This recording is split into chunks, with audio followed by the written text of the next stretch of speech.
বিরোধী দলের আসলে কোনো উপায় ছিল না রাজপথে নামা ছাড়া। আমরা আসলে নিজেরাও আসলে চিন্তা করি নাই যে এত দ্রুত সময়ের মধ্যে আমাদেরকে রাজপথে নামতে হবে একটা নির্বাচনের পরে। এবং বিএনপি যদিও বলছে তাদের সাথে প্রতারণা করা হয়েছে, কিন্তু তারা এই কথাটা তখন কিন্তু বলে নাই। তারা তখন এখন সোশ্যাল মিডিয়ায় ভাসছে, সালাউদ্দিন আহমেদের বর্তমান স্বরাষ্ট্রমন্ত্রী তার বক্তব্য কিন্তু ভাসছে যে তিনি গণভোটের পক্ষে বলেছেন যে সংবিধানে না থাকলেও গণভোট করা যাবে। এখন বলছেন সংবিধান সম্মত না। বর্তমান প্রধানমন্ত্রী জনাব তারেক রহমান তিনি গণভোটে হ্যাঁ ভোট দেওয়ার জন্য তাদের জনসভায় আহ্বান জানিয়েছেন, অনুরোধ করেছিলেন। ওনারা আজকে বলছেন যে গণভোটের জনরায় ওনারা মানবেন না। তো এই কথাগুলো যদি তখন বলতেন তাহলে আমরা তাদেরকে রাজনৈতিকভাবে সৎ বলতে পারতাম।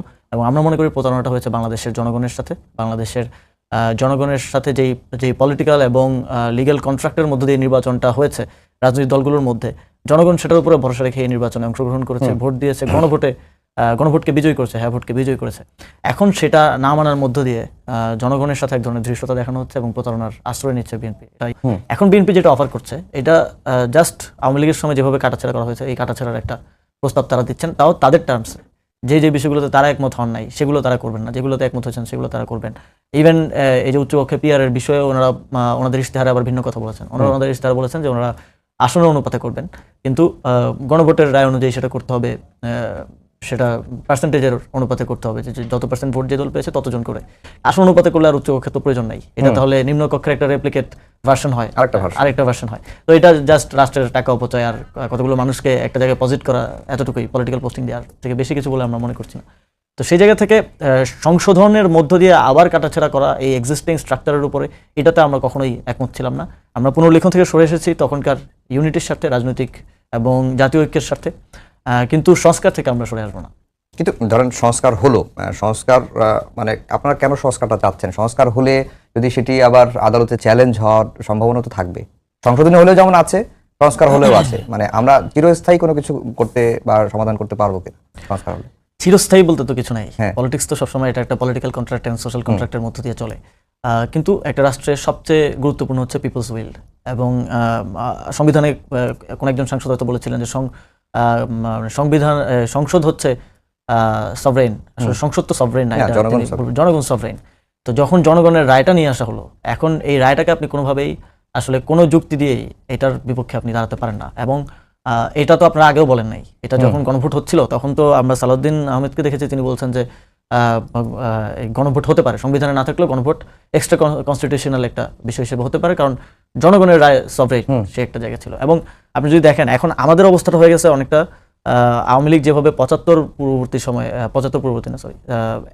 পূর্ববর্তী সময়ে জিয়াউর রহমানের যে উদ্যোগগুলো বা যেই কাজগুলো তিনি করে গেছেন সেগুলোকে যেভাবে প্রশ্নবিদ্ধ করেছে, এখন বিএনপি ঠিক একই জিনিসটা এখন বিরোধী দলের সাথে একই যুক্তি দিয়ে কিন্তু আগাচ্ছে। যখন তখনকার রাষ্ট্রপতি জিয়াউর রহমান তিনি যখন গণভোটটা করলেন, সেটা কি সংবিধানে বলেন যে বিএনপি দিনে দিনে আওয়ামী লীগ হয়ে উঠতেছে আর জামাত দিনে দিনে বিএনপির মতো হয়ে উঠতেছে, যেটা বিএনপির আগের রোল ছিল আর কি। তো এটা যত দিন যাচ্ছে তত আমাদের সামনে আরো স্পষ্ট হচ্ছে। আরেকটা বিষয় হচ্ছে যে তাহলে সমাধানটা কোথায়? মানে সংসদেও তো হলো না বলে মনে হচ্ছে, তাহলে কি মানে রাজপথেই সমাধান হচ্ছে জনগণের যে সিদ্ধান্ত সেটা বাস্তবায়নের মধ্যে। সেটা যদি সরকার বাস্তবায়ন না করে তাহলে অবশ্যই আমাদেরকে রাজপথে যেতে হবে, কারণ আমাদের এটা জনগণের কাছে কমিটমেন্ট দেয়। এবং আমাদের জোট গঠনের পেছনে একটা বড় কারণ হচ্ছে এই সংস্কার বাস্তবায়ন। তো জনগণের প্রতি দিয়ে আমাদের কমিটমেন্ট এবং জনগণের যে ম্যান্ডেট জনগণ আমাদেরকে দিয়েছে গণভোটে এবং জাতীয় নির্বাচনে, সেটার প্রতি জাস্টিফিকেশন করতে হলে, সেটার প্রতি জাস্টিস করতে হলে আমাদেরকে এখন রাজপথে নামতে হবে। কারণ আমরা দেখছি যে সংসদে প্রথমত তো হচ্ছে গণভোট এবং সংস্কার নিয়ে আলোচনাই করার সুযোগ দেওয়া হচ্ছিল না। পরবর্তীতে বিরোধী দলীয় নেতার একটা নোটিশের মাধ্যমে সেই সুযোগটা তাও অনেক নাটকীয়তার পরে পাওয়া গেছে, কিন্তু সেখানেও কোনো সিদ্ধান্ত গণভোটের জনরায়ের পক্ষে আসেনি। ফলে আমাদের কাছে মনে হয়েছে যে এখন রাজপথে নামা ছাড়া আমাদের আর কোনো উপায় নেই। আসলে আমরাও ভাবি নাই যে এত দ্রুত আমাদেরকে রাজপথের দ্বারস্থ হতে হবে, রাজপথে নামতে হবে বাংলাদেশের জনগণের রায় বাস্তবায়নের জন্য। কিন্তু এটা আনফরচুনেট, এখন একটা বৈশ্বিক সংকটের মধ্যে পুরো পৃথিবী আছে, কিন্তু আমাদের আসলে কিছু করা নেই। জনগণের আমরা যদি এখন রাজপথে না নামে, এটা বাংলাদেশের মানুষ আমাদেরকেও প্রশ্ন করবে যে আপনারা তো গণভোটে হ্যাঁ ভোট দিতে বলেছেন, আমরা দিলাম, কিন্তু আপনারা আমাদের জন্য কি করছেন? এখন এটা বিভিন্ন জায়গায় ইভেন সোশ্যাল প্রোগ্রামগুলোতেও যাচ্ছে, সেখানেও প্রশ্ন উঠছে যে জুলাই সনদের কি হবে, গণভোটের কি হবে। কিন্তু এটি ঠিক যে জনগণের একটা চাপ আছে গণভোটের, যেহেতু তারা রায় দিয়েছেন বা গণভোটে হ্যাঁ ভোট দিয়েছেন। কিন্তু যে অধ্যাদেশটি হয়েছে কি পার্লামেন্ট কি অধ্যাদেশ রাখবে না, এই সিদ্ধান্ত নেওয়ার এখতিয়ার কি পার্লামেন্টে নেই?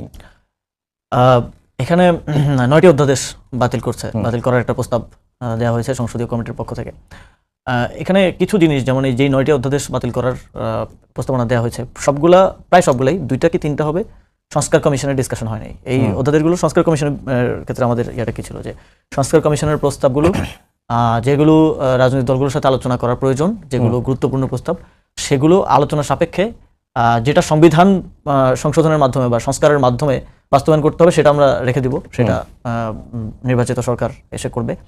আর যেটা অধ্যাদেশ বা আইন করার মাধ্যমে বাস্তবায়ন করা সম্ভব সেটা অন্তর্বর্তীকালীন সরকারই বাস্তবায়ন করবে। এবং তার প্রেক্ষিতেই কিন্তু এই গুম কমিশন অধ্যাদেশ, গুম প্রতিরোধ প্রতিকার অধ্যাদেশ, দুর্নীতি দমন কমিশন অধ্যাদেশ, সুপ্রিম কোর্ট সচিবালয়, এই অধ্যাদেশগুলো কিন্তু করা হয়েছিল এবং এগুলো আমাদের ঐক্যমত্য কমিশনও আলোচনা হয়েছিল।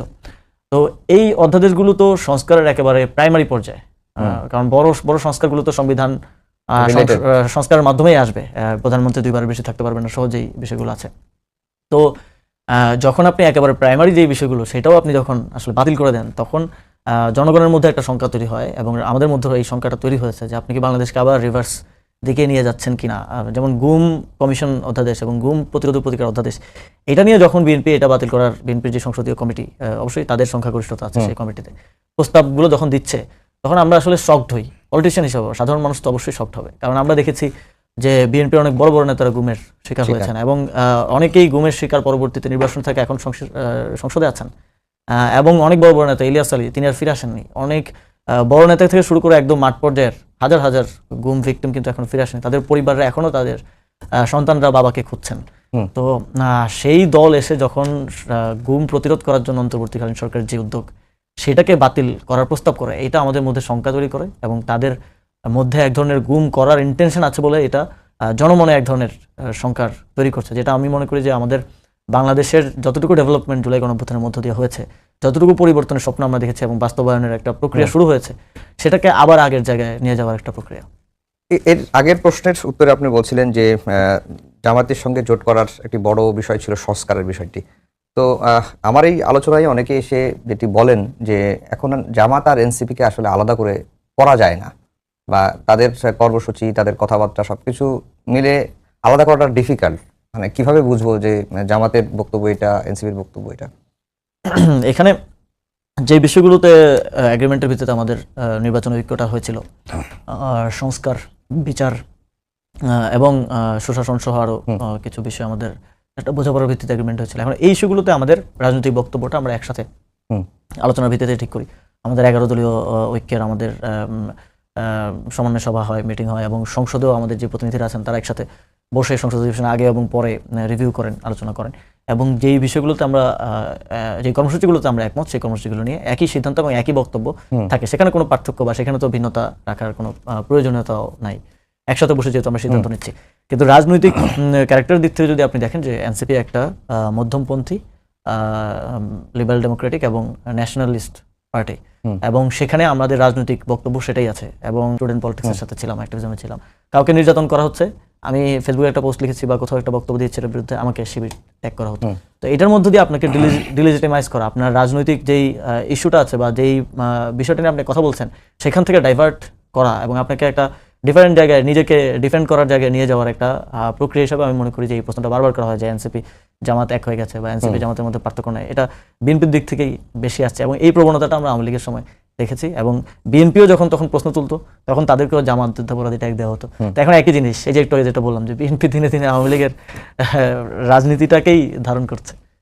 এখানে আরেকটি বিষয় যে আপনাদের দলের কয়েকজন নেতার বক্তব্যই আমি শুনেছিলাম বা তিনি এখানে এসেই বলেছিলেন যে সংসদে আসলে বিরোধী দলটাকে লিড দিচ্ছে কে, এবং তার বক্তব্য ছিল আসলে এনসিপির যে 6 জন মেম্বার আছেন তারাই মূলত বিরোধী দলকে লিড দিচ্ছেন।